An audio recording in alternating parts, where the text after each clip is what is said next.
फिर जो है इसको सॉल्व करने की कोशिश करते हैं।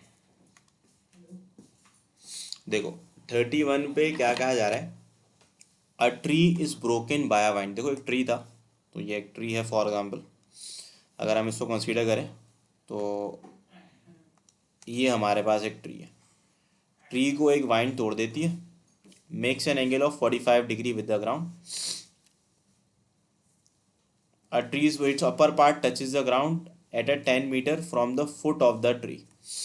भाई देखो ये आप इसको कहेंगे 10 मीटर, ये सिंपल आपका 10 मीटर हो जाएगा। असल में ट्री जो है बेटा टूट जाती है। अब टूटने के बाद जो इसका अपर पार्ट है ना ट्री का, ये कुछ हिस्सा जो है मतलब ये वाला हिस्सा जो है नीचे गिर जाता है। अब ये नीचे गिरता है तो यहाँ चला जाता है, इस तरफ चला जाता है यूँ करके। जब ये नीचे आता है तो इस हिस्से को फॉर एग्जांपल एक्स है तो ये भी एक्स हो जाएगा। अब मैं अगर आपसे पूछूं, अब यहाँ पे बोल रहा है 45 degree with the ground, its upper part touches the ground at a point 10 metre from the foot of the tree. यानी कि 10 मीटर ये फुट है ट्री का, 10 मीटर दूर जाके गिर जाता है।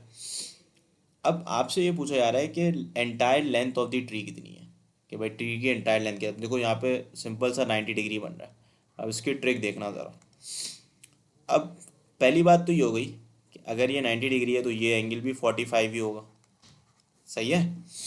तो 45 डिग्री अगर ये एंगल है फॉर एग्जांपल, और ये हमें मेंशन है ये 10 मीटर है, इस डिस्टेंस को मैं कह लेता हूँ y।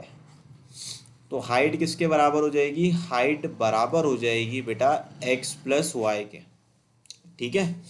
अब अभी मैंने ट्रिक आपसे शेयर की थी, वो बड़ी सिंपल सी थी। मैंने आपसे ये बोला था कि अगर आपको फॉर एग्जांपल 45 डिग्री के अपोजिट वाली साइड मालूम हो और आपने हाइपोटेन्यूस निकालनी हो, तो आप उसको किससे मल्टीप्लाई कर देंगे, 10√2 से, √2 से मल्टीप्लाई कर देंगे। जबकि ये कितना हो जाएगा, 10 हो जाएगा। तो हाइट कितनी आ जाएगी, हाइट आ जाएगी 10 प्लस 10√2। 10 को निकाल लो कॉमन, तो यहाँ आ जाएगा 1 प्लस √2। तो हाइट कितनी आ गई, 10 टाइम्स ऑफ दी 1 प्लस √2। तो देखो ये ट्रिक बिल्कुल आपके काम आ जाती है। अगर आपको ये सारी बातें मालूम हो तो आप इस जैसे कॉम्प्लिकेटेड क्वेश्चंस को, या सिंपल क्वेश्चंस ही एक तरीके से, उसको बहुत जल्दी सॉल्व कर सकते हो। ये समझ आ गया सवाल। हाँ भाई बता दो सारे, जैद रिमशा समझ आ गए क्वेश्चंस।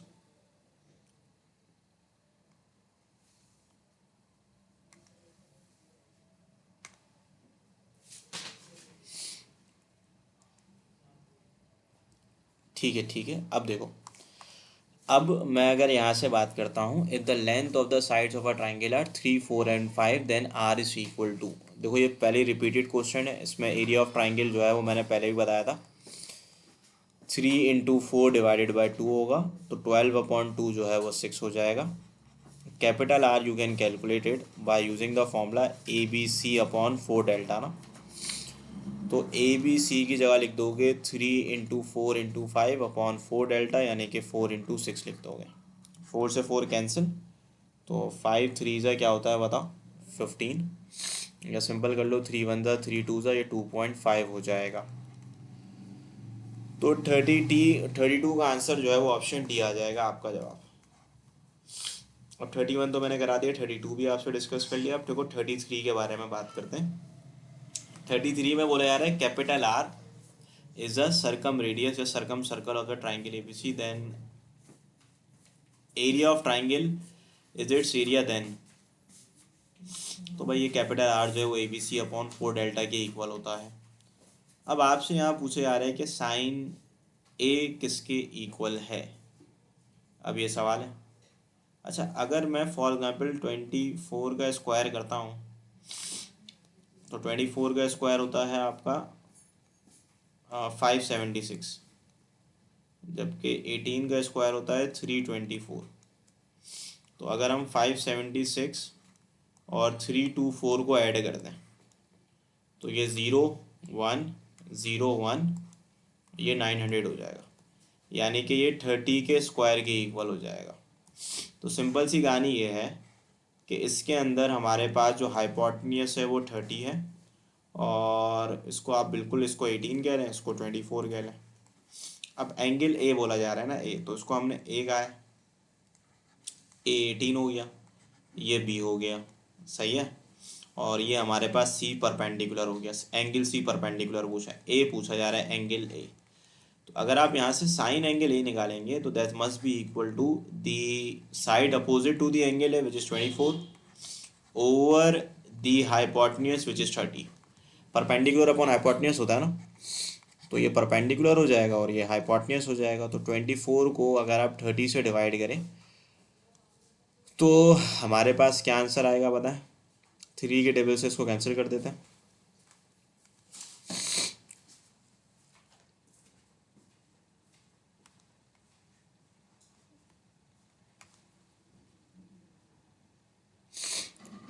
तो ये आना चाहिए, या तो 3 के टेबल से करोगे तो 4/5 आना चाहिए। तो किसी भी ऑप्शन पे नहीं है, देयरफॉर आप इसमें टक कर देंगे नन पे।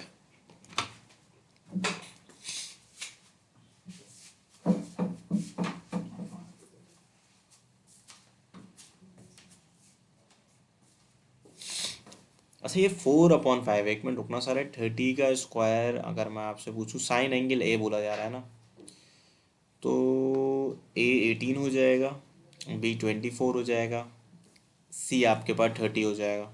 ठीक है, साइन एंगल ए जो है वो परपेंडिकुलर जो है वो आपका बी होगा और हाइपोटेन्यूज जो है वो 30 हो जाएगा।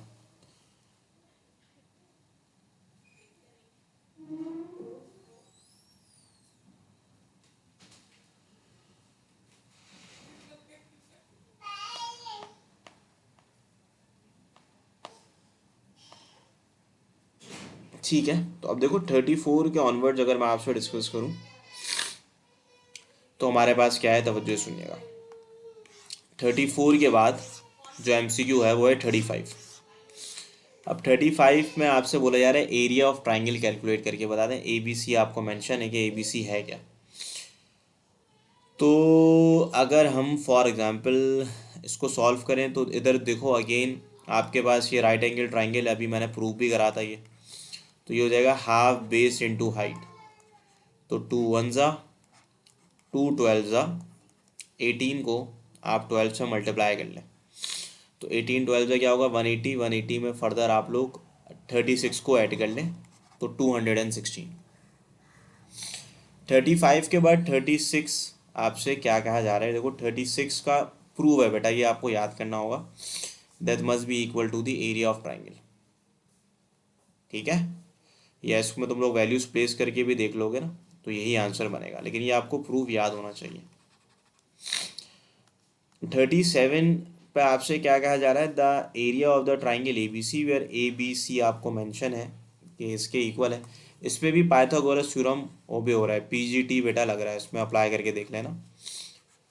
√5 का स्क्वायर जो है वो बराबर हो जाएगा √3 के होल स्क्वायर प्लस √2 के होल स्क्वायर के, तो बिल्कुल बराबर होगा। तो अगर आप एरिया ऑफ ट्राइंगल इससे निकालेंगे तो ये बराबर हो जाएगा हाफ बेस इंटू हाइट के, यानी कि √3 इंटू √2 के, तो इसका आंसर आ जाएगा √6/2।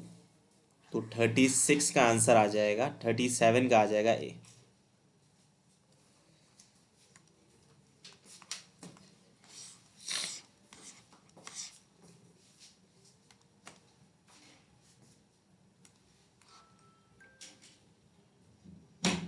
हाँ सही कह रहा हूँ।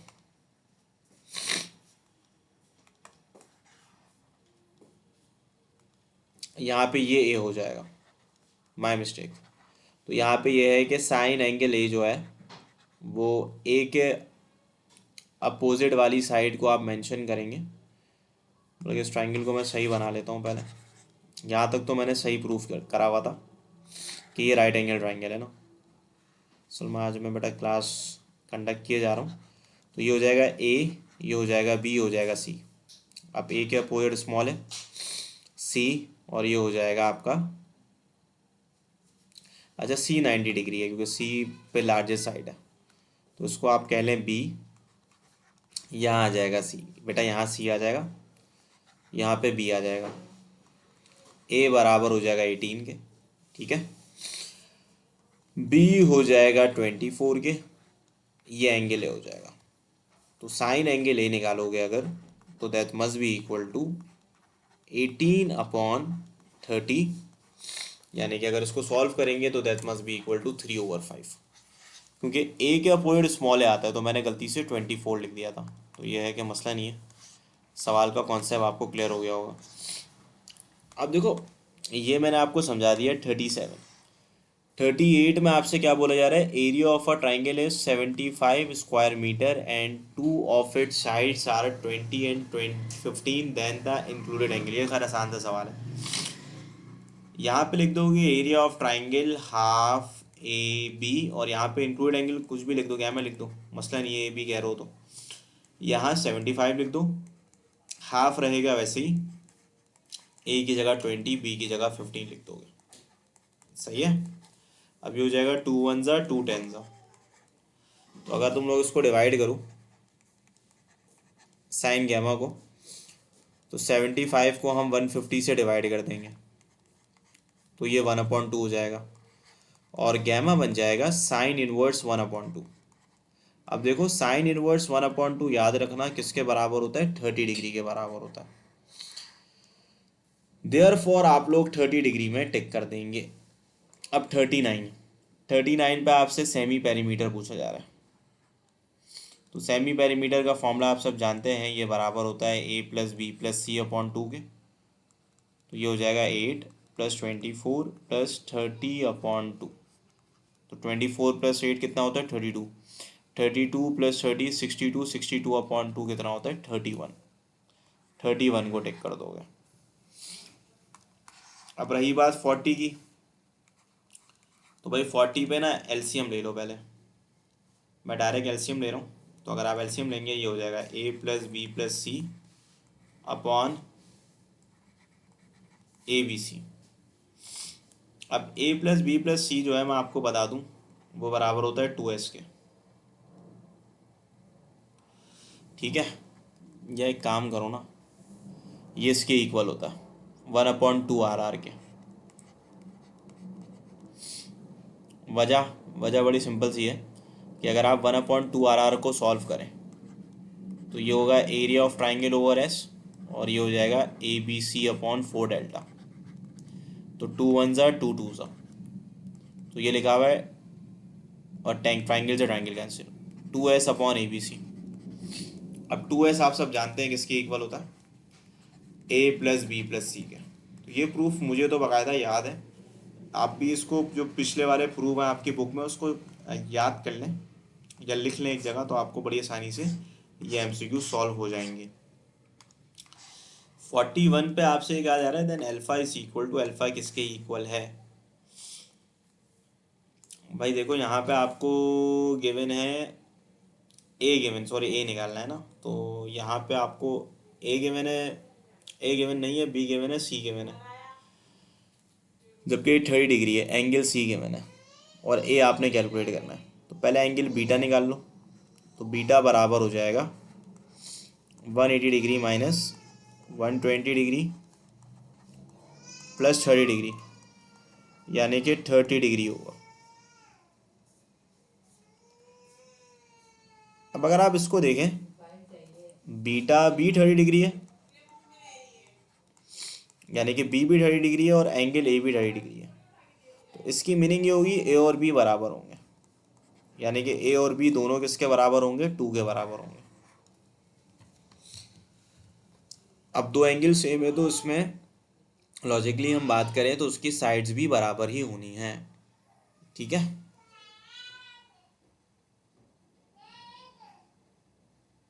नहीं एंगल है 120 है ना, 30 थोड़ी है।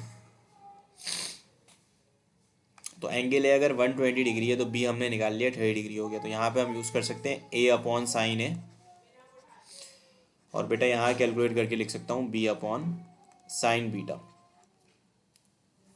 अब यहाँ पे क्या लिखोगे, sin 120 लिख दोगे सिंपल। b कितना है बताओ, 2 है, और यहाँ क्या लिख दोगे, sin 30। तो यहाँ से अगर a निकालोगे ना, तो sin 120 अगर आप कैलकुलेटर से नहीं भी निकाले तो 180 - 60 करें, रिडक्शन फॉर्मूला यूज़ कर लें, और ये चीज़ बराबर हो जाएगी 1/2 के। तो ये 2 से 2 कैंसिल हो जाएगा, तो ए बराबर हो जाएगा 2√3 के।